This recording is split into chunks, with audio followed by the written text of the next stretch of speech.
Merci de regarder RTI 1. Bonsoir à tous. Il est 23h. Voici les titres de ce journal.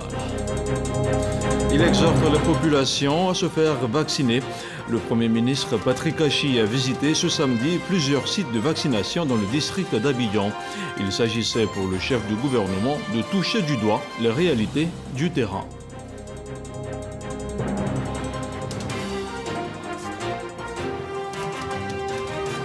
Dans la soirée de vendredi, la Côte d'Ivoire a reçu plus d'1 million de doses de vaccins de type Pfizer, un don des États-Unis à la Côte d'Ivoire qui fait face à une recrudescence de la pandémie de Covid-19 depuis maintenant 2 mois.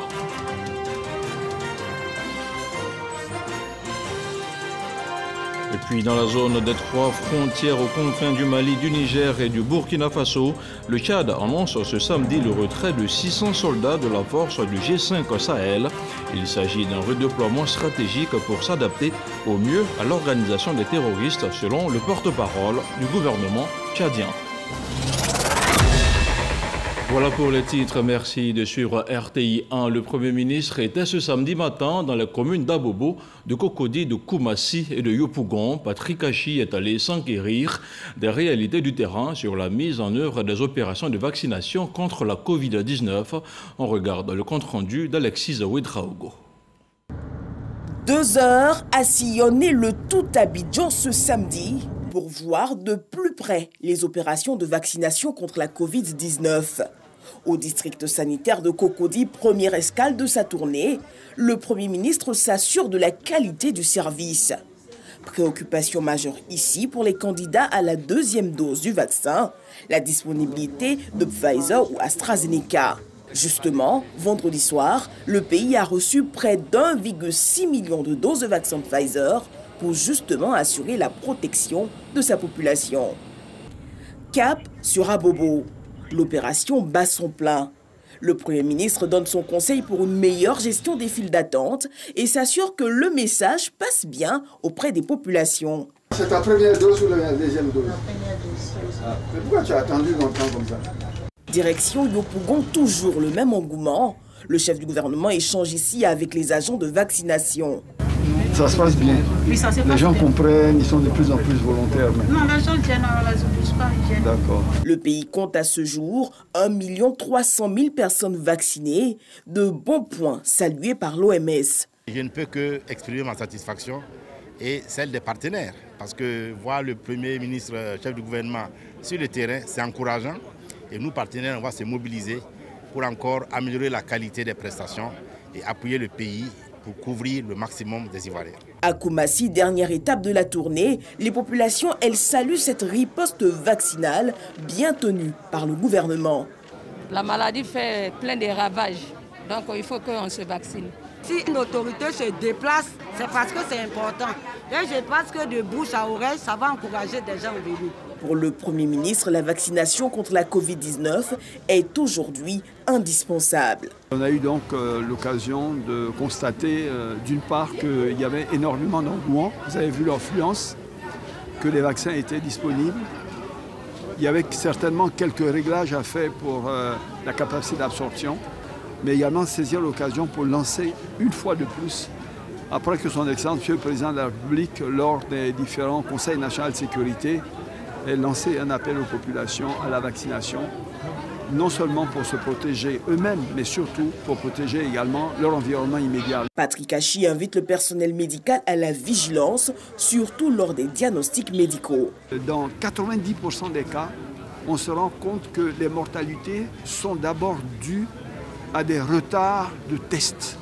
Les gens commencent d'abord à diagnostiquer le palu, essaient de voir si ce n'est pas d'autres pathologies, avant finalement, en fin de compte, faire un test PCR pour se rendre compte que c'est bien le corona dont ils sont atteints. Et à ce moment-là, le virus a eu le temps de faire de tels ravages que les sauver devient difficile. Aujourd'hui, il faut faire un test pour écarter, je dirais, le coronavirus. Et pour des dépistages plus rapides, à côté des tests PCR, le gouvernement vient de commander des tests antigéniques pour des diagnostics plus rapides pour les centres de santé. L'appel est donc lancé, les agents de vaccination, eux, bien prêts à vider leurs seringues. Et la lutte contre la pandémie de Covid-19 se poursuit. Vendredi, le ministère de la Santé et de l'Hygiène publique a réceptionné plus d'1,5 million de doses de vaccin Pfizer. Il s'agit d'un don du gouvernement américain et de l'initiative COVAX. Salimatou Dia. C'est un exemple de plus de solidarité avec l'Afrique. La Côte d'Ivoire vient de réceptionner plus d'1 500 000 doses de vaccins Pfizer, un don de l'initiative COVAX et du gouvernement des États-Unis d'Amérique. Le point que nous faisons de façon régulière montre beaucoup de contamination. Parmi les décès, ce que nous déplorons, c'est que la plupart des décédés sont des gens qui n'ont pas pu avoir cette chance-là de se faire vacciner. Et 99% des personnes actuellement qui sont testées positives n'ont pas bénéficié de vaccination. Donc c'est une opportunité qu'on offre aux Ivoiriens de se faire vacciner. L'intérieur du pays pourra bénéficier cette fois des doses de vaccins Pfizer. La première tranche des vaccins AstraZeneca a été donc essentiellement utilisée à Abidjan, mais je pense que nous sommes en train de nous organiser pour que Pfizer puisse servir davantage. Mais sachez que 95% des cas sont à Abidjan et nous allons intensifier la vaccination à Abidjan et à l'intérieur du pays, en commençant par Abidjan. Un don qui témoigne de la bonne marche de la coopération entre la Côte d'Ivoire et les États-Unis. Cela dénote des excellentes relations que nous avons avec les États-Unis et également avec l'Union africaine et tous nos partenaires qui ont précédé les États-Unis en nous livrant des vaccins. Les États-Unis sont très heureux de pouvoir offrir à la Côte d'Ivoire plus de 1,5 million de doses du vaccin Pfizer contre le Covid. Et tout cela, ça démontre l'engagement ferme du président Biden de vraiment exercer un grand leadership à la hauteur du rôle des États-Unis dans le monde face à cette pandémie qui nous touche tous. Et pour s'en sortir de la pandémie, il faut s'en sortir partout autour de la planète. Le partenariat scellé autour de l'initiative COVAX est donc en bonne voie au profit des pays. Je voulais rassurer les Ivoiriens que tous les vaccins qui arrivent, quel que soit le type, sont des vaccins homologués par l'Organisation mondiale de la santé. Ce sont des vaccins de qualité, des vaccins sûrs. Donc ce qu'on demande, c'est se faire vacciner pour être protégé et pour qu'on ait moins de décès et moins de formes graves dans ce pays. On était en risque de rupture de stock des vaccins et on ne voulait surtout pas rabaisser, diminuer, empêcher tout l'engouement qu'il y a eu en Côte d'Ivoire pour la vaccination. Malgré toutes les rumeurs, malgré les fake news, les gens en Côte d'Ivoire ont adhéré en masse à la vaccination et on craignait beaucoup que la rupture de stock ne vienne diminuer l'efficacité de ces efforts. Donc c'est une excellente nouvelle pour nous. On va pouvoir intensifier encore les activités de vaccination avec ce vaccin, avec d'autres qui vont arriver dans les jours prochains. Notre objectif, c'est vraiment d'appuyer le gouvernement dans son ambition que d'ici la fin de l'année, il y ait au moins 7 millions d'Ivoiriens vaccinés contre la Covid-19. À ce jour, plus d'1 200 000 Ivoiriens ont été vaccinés. La lutte contre la Covid-19 ne faiblit pas. On fait le point de la situation dans quelques instants.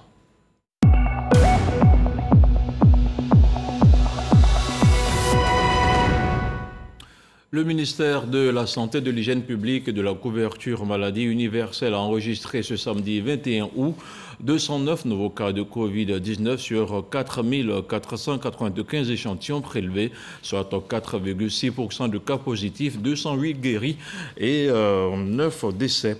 À la date du 21 août 2021, la Côte d'Ivoire compte donc 53 456 cas confirmés, dont 52 206 personnes guéries, 389 décès et 861 cas actifs. Le nombre total d'échantillons est de 860 233. Le 20 août, 4 930 doses de vaccins contre la Covid-19 ont été administrées, soit un total d'1 268 988 doses administrées. Le ministre de la Santé, de l'Hygiène publique et de la couverture maladie universelle invite toutes les personnes de plus de 18 ans à se faire vacciner dans les centres dédiés. Il rappelle que la vaccination contre la Covid-19 est gratuite et volontaire.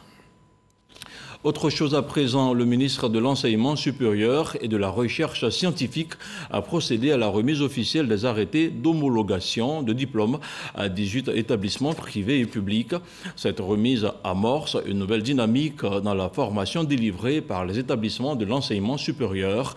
Pour rappel, l'homologation des diplômes s'inscrit dans une vaste politique de réforme du secteur éducatif national. On en sait davantage avec Salimatou Dia.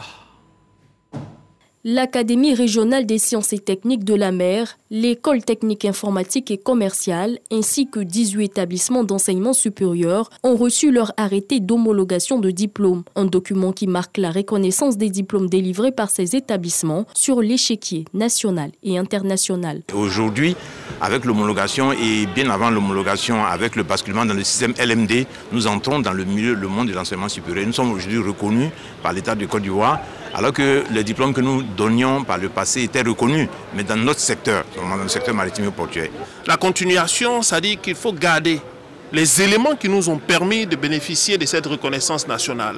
Je veux parler de nos installations, de nos infrastructures, mais également de la qualité de nos enseignants et de nos enseignements. Le ministre a voulu instituer cela pour que désormais les uns et les autres s'activent à aller n'est-ce pas, à aller devant la commission. Les établissements privés supérieurs constituent un maillon essentiel dans le système universitaire. Ils accueillent la majorité des étudiants, selon le ministre de l'Enseignement supérieur et de la Recherche scientifique. Pour Adama Diawara, produire des ressources humaines de qualité est un défi que le gouvernement entend relever. Les nouveaux bacheliers ne peuvent s'inscrire que dans des établissements autorisés par le ministère de l'Enseignement supérieur et de la Recherche scientifique.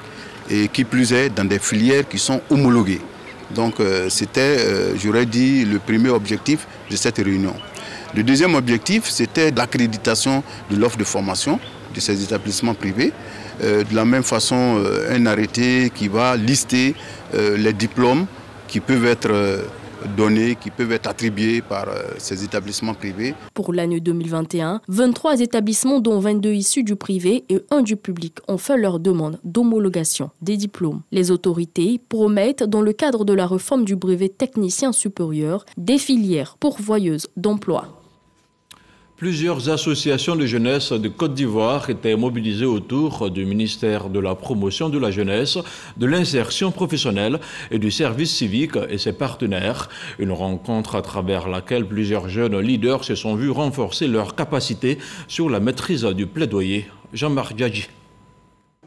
13 directeurs départementaux de jeunesse et 21 youth reporters formés sur la pratique et les techniques de plaidoyer. Ces jeunes formateurs seront outillés pour mieux suivre les jeunes leaders dans leur démarche de prise de décision, celle d'identifier les solutions novatrices aux problèmes sociaux des jeunes. Un formateur, il doit avoir d'abord les compétences techniques, les compétences relationnelles, les compétences aussi, l'expertise de savoir rendre.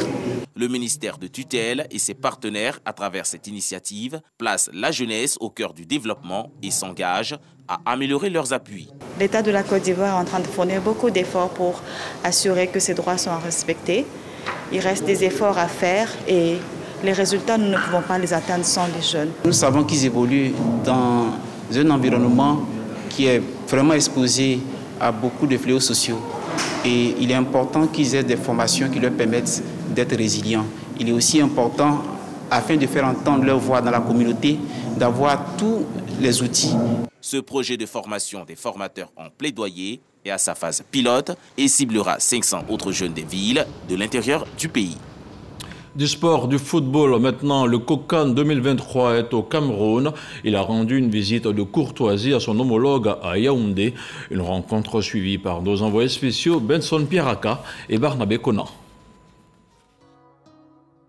Le COCAN 2023 est déjà à l'école du COCAN 2021 pour s'inspirer de l'expérience camerounaise afin de parfaire la future organisation à l'ivoirienne. Une délégation du COCAN 2023 a rendu visite au directeur du tournoi de la prochaine Coupe d'Afrique des Nations qui se déroulera du 9 janvier au 6 février à Garoua, Bafoussam, Limbe, Douala et Yaoundé. Il nous a montré les points critiques, les points aussi de vigilance. Il nous a montré quelle peut être la complexité de l'organisation d'un tel événement? Quelles peuvent être aussi les aspérités qui peuvent se dresser sur le chemin d'un comité d'organisation? Tout ça, nous repartons nantis de toutes ces informations. Nous allons restructurer, réajuster tout ce que nous avons préconisé depuis quelques mois. Admirative devant la volonté affichée des Ivoiriens de s'y prendre suffisamment tôt, la partie camerounaise a proclamé sa disponibilité à accompagner la Côte d'Ivoire dans son ambition de relever avec maestria le défi d'une CAN éblouissante. Pas la toute première fois qu'on se rencontre, je pense la deuxième fois, nos différentes commissions techniques ont eu un certain travail, eux. Ça veut dire qu'ils sont conscients de ce qui les attend. Donc nous ne pourrons que les encourager d'aller vers l'avant. C'est un pays frère. Nous n'avons pas droit à l'erreur. Si nous réussissons, s'ils réussissent aussi, ça sera notre plaisir pour que le nord de l'Afrique aille vers l'avant. Après une belle cérémonie du tirage au sort, le Cameroun s'apprête à offrir à l'Afrique une CAN qu'il espère mémorable. Le COCAN 2023 veut en tirer le meilleur. Et on ouvre à présent le chapitre politique de ce journal. Le président du Sénat est sur le terrain pour une campagne d'adhésion massive du Grand Centre au RHDP dans le département de Didi, plus précisément à Raviar. Les populations ont été invitées à faire bloc autour du président de la République, Alassane Ouattara. Le point de la visite avec Kader Sogodogo. Jeannot Ahoussou Kouadio a pris son bâton de pèlerin. Il met fin à une certaine récréation. La reconquête du Grand Centre pour une adhésion massive au rassemblement des oufouettistes pour la démocratie et la paix, RHDP, est lancée. Dans le département de Didi, c'est une véritable opération de proximité. Je leur ai dit de venir au RHDP. J'ai demandé cela à la population. Je vais parcourir les 3000 villages baoulés pour sensibiliser la population du V baoulé avec mes jeunes frères Amédée Kouakou, le professeur Justin Kofi et toute l'équipe de l'ACCD. Nous allons aller de porte en porte, une campagne de proximité pour convaincre les gens. On va aller pied à pied, aller suivre, transformer totalement les mentalités des gens pour les amener vers le développement, c'est ce qui importe. Les raisons d'une adhésion massive du Grand Centre au RHDP sont nombreuses. Alassane Ouattara, le fer de lance du parti depuis son accession au pouvoir d'État, ne cesse de transformer positivement la Côte d'Ivoire. Je le dis fortement, après le président Félix Houphouët-Boigny, aujourd'hui c'est le président Alassane Ouattara qui imite très bien le président Félix Houphouët-Boigny. Regardez ses investissements, regardez sa manière de conduire la politique de la Côte d'Ivoire, de protéger le pays.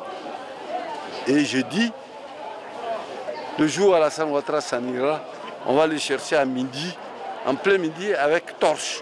Jeannot Ahoussou Kouadio, absent pendant un certain temps pour des raisons de santé, est de retour dans l'arène. Place à présent à la politique.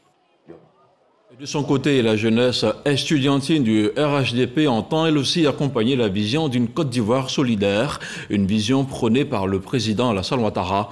Avec le soutien de 2 cadres du parti, elle s'est réunie à Yamoussoukro pour aborder la thématique. Le compte-rendu de Kader Sogodogo. La jeunesse estudiantine du Rassemblement des oufouettistes pour la démocratie et la paix en conclave à Yamoussoukro à la recherche de stratégies pour sa contribution à l'édification d'une Côte d'Ivoire solidaire. Un vœu cher au président de la République, Alassane Ouattara.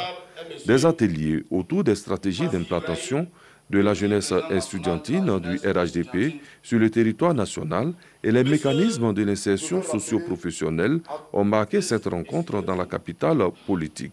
Nous, jeunesse estudiantine, avons décidé de prendre le taureau par les cornes au cours de ces réflexions, ce par l'élaboration des stratégies d'implantation pour une couverture efficiente et efficace élaborée, des mécanismes de formation et d'insertion globale des membres de la jeunesse estudiantine du RHDP pour un leadership probant mis en place, des stratégies d'animation des bases de la structure sur l'ensemble du territoire national élaboré, une base de données fiable des étudiants militants du RHDP sur toute l'étendue du territoire national. Au cours de ce séminaire, les ministres de l'enseignement supérieur et de la recherche scientifique, Adama Diawara, et de la promotion de la jeunesse, de l'insertion professionnelle et du service civique, Mamadou Touré, ont ensemble appelé les jeunes de leur formation politique à tourner le dos au favoritisme et à cultiver le goût du travail. C'est au cadre du parti au pouvoir ont enseigné à leurs jeunes les idéaux d'équité et d'égalité des chances qui doivent désormais rythmer la vie publique nationale. Il faut que vous soyez des modèles. Voilà. Vous ne pouvez pas aller faire ce que vous reprochez aux autres. Sinon, en ce moment, quelle est la différence entre vous et les autres? Donc, j'attends de vous, si vous êtes syndicaliste, que vous fassiez un syndicalisme responsable. Ça veut dire quoi? Ça veut dire que vous revendiquez des choses qui sont réalistes. Certains veulent qu'on ne travaille que pour les militants. Moi, je dis en travaillant pour tout le monde, on travaille forcément pour les militants. Parce que les militants sont dans tout le monde. Mais si on travaille seulement pour les militants, on perd l'opportunité d'étendre la toile. Et ça, je vous dis, faites-nous confiance. Les militants ne seront pas négligés. On a pleine conscience de nos responsabilités à l'endroit des militants. On va continuer. À ce séminaire, les résolutions prises seront présentées au grand public au cours d'une assemblée générale qui se tiendra au siège du parti à Abidjan. Autre chose à présent, la ministre de la Culture, de l'Industrie, des Arts et du Spectacle a visité récemment les chantiers du futur lycée d'enseignement artistique de Yamoussoukro. Arlette Badou-Nguessan est allée s'enquérir de l'état d'avancement des travaux de cet édifice de 8 hectares, estimé à plus de 2 milliards de francs CFA. Jean-Marc Djadji. L'État de Côte d'Ivoire contribue depuis 30 ans à la formation des artistes et opérateurs du secteur des arts et de la culture. Depuis 1991, les 7 écoles supérieures regroupées au sein de l'Institut national supérieur des arts et de l'action culturelle, INSAC, centralisent leurs activités à Abidjan, une des réalités à laquelle sont confrontés les formateurs. À l'INSAC, au départ, c'était 500 apprenants. Et aujourd'hui, nous sommes à 6000 étudiants à l'INSAC. La Côte d'Ivoire regorge de talents. Et nous sommes à la DEFAC, nous voyons que à cause de la faiblesse de la capacité d'accueil, beaucoup d'enfants pétris de talent restent sur le carreau. Un besoin que le gouvernement veut satisfaire par la construction d'édifices de formation à l'intérieur du pays. Un lycée d'enseignement artistique est justement en cours de réalisation sur un terrain de 8 hectares au quartier Morofé de Yamoussoukro. La ministre de la Culture et de l'Industrie des Arts et du Spectacle, Arlette Badou-Nguessan, constate l'état d'avancement des travaux. Déjà à 25% de taux d'exécution, la ministre se veut confiante pour l'avenir. Nous sommes passés du ministère de la Culture et de la Francophonie à ministère de la Culture et de l'Industrie des Arts et du Spectacle. Nous ne pouvons pas parler d'industrie des arts et du spectacle sans parler de professionnalisation. C'est vrai que nous avons l'INSAC au niveau d'Abidjan, mais l'INSAC ne peut plus contenir le flot d'élèves, d'étudiants qui ont à cœur de se former pour devenir des professionnels. Nous commençons déjà par le LEA de Yamoussoukro, le lycée d'enseignement artistique, mais nous allons continuer. Le projet de construction du lycée d'enseignement artistique de Yamoussoukro est estimé à plus de 2 milliards de francs CFA. Le nouvel établissement aura une capacité d'accueil de 800 élèves et de 11 bâtiments pour les activités artistiques et administratives. Et dans la région du Sud Comoé, la ville d'Aboisseau va accueillir la 26e édition de Vacances Culture. Pendant donc 5 jours, plusieurs groupes de jeunes vont s'affronter dans diverses disciplines. Le potentiel culturel et artistique de la Côte d'Ivoire sera alors revisité du 23 au 28 août prochain. On en parle avec Jean-Marc Djadji. La ville d'Aboisseau abritera la 26e édition du Festival national de Vacances Culture. Durant 5 jours, 45 groupes issus de 31 régions de Côte d'Ivoire seront en compétition dans diverses activités. Le théâtre, la danse traditionnelle et la littérature sont entre autres les disciplines au programme. Les jeunes ont du talent et souvent ils s'ignorent. Et à travers cette plateforme du Festival national Vacances Culture, nous donnons la possibilité aux jeunes issus des 32 régions de s'exprimer à travers les activités culturelles et artistiques. L'édition 2021 vise à valoriser le potentiel culturel et artistique du pays. Une initiative soutenue par le ministère de la Culture, de l'Industrie des Arts et du Spectacle. Notre présence vient pour témoigner de l'intérêt que Mme la ministre porte à cet événement culturel. Le ministère de la Culture veut, à travers ce festival, occuper sainement la jeunesse, rassembler la jeunesse et dire que la culture est un facteur de réconciliation. La 26e édition de Vacances Culture se tiendra du 23 au 28 août prochain. Il entend contribuer au processus cohésion sociale. La 5e édition de Yop Reggae Festival a démarré mercredi dernier dans l'enceinte de la mairie de Yopougon. Une formation a été dispensée sur le thème jeunesse, paix et développement. Il s'agit pour l'initiateur Mamadou Diomandé dit Bassamouka de promouvoir la musique reggae et au-delà conscientiser la jeunesse sur la paix et le développement. Le reportage de Yaksink Efumi avec le commentaire de Franck Quadio. Le reggae, un genre musical qui amuse, égaye et conscientise. Une véritable passion pour Mamadou Diomandé Di Bassamouka, initiateur du Yop Reggae Festival. La 5e édition de ce rendez-vous culturel débute ce mercredi 18 août par un séminaire de formation à la salle des mariages de la mairie de Yopougon, thème jeunesse, paix et développement. J'ai fait un constat, c'est qu'on avait un déficit de festival reggae en Côte d'Ivoire. Pourtant, la Côte d'Ivoire est le 3e pays producteur de musique reggae. Nous sortons de crise. La Côte d'Ivoire aujourd'hui s'inscrit dans un processus de paix et de réconciliation. À chaque fois que nous avons une crise, les acteurs premiers qui sont au devant des choses, c'est les jeunes. On les incite à l'entrepreneuriat, on les oriente vers des projets de développement et ensuite on leur inculque des valeurs de paix et de cohésion nationale. Après la formation, le Yop Reggae Festival offre 2 jours de concerts non-stop avec des artistes d'ici et d'ailleurs à la place Épin de Yopougon. Parrainage artistique Fadaldi, chanteur. C'est un festival qui est sérieux, il faut soutenir ces garçons, il faut soutenir ce festival. C'est un festival qui conscientise le peuple, c'est un festival que l'État de Côte d'Ivoire doit s'approprier. Un des rares festivals de l'heure, l'événement suscite intérêt et enthousiasme. Yop Reggae Festival prend fin le dimanche 22 août par une balade touristique. Un mot de religion à présent en vue de raffermir leur foi. Les pèlerins ivoiriens se sont rendus sur les traces de Marie Bernade Soubirous. Alors âgée de 14 ans, la Vierge Marie lui était apparue au moins 18 fois. C'était en 1858 à Lourdes, dans le sud-ouest de la France. Un parcours retracé par Grace Kondo, envoyé spécial à Lourdes. Bernadette Soubirous se présente comme une fille pauvre, malade et ignorante. Elle est née le 7 janvier 1844 au moulin de Boli à Lourdes. Entre février et juillet 1858, la Vierge Marie lui est apparue 18 fois. Dieu choisit toujours les petits et les humbles pour des missions. Bernadette ne savait ni lire ni écrire. Voilà, donc c'était une très très grande pauvreté, très grande misère. Quelque chose d'extraordinaire, c'est qu'ils n'ont jamais perdu confiance. Ils ont prié tous les soirs le chapelet en famille. Vous voyez, c'était très important pour eux la prière. Pour revivre les souvenirs de Bernadette Soubirous, cette adolescente de 14 ans, les pèlerins sont allés sur ses pas. Ils ont visité plusieurs sites qui retracent la vie de Bernadette, la maison de son enfance en passant par le cachot où elle a vécu faute de moyens à un moment donné de sa vie et la bergerie où elle gardait les troupeaux à une trentaine de kilomètres de Lourdes.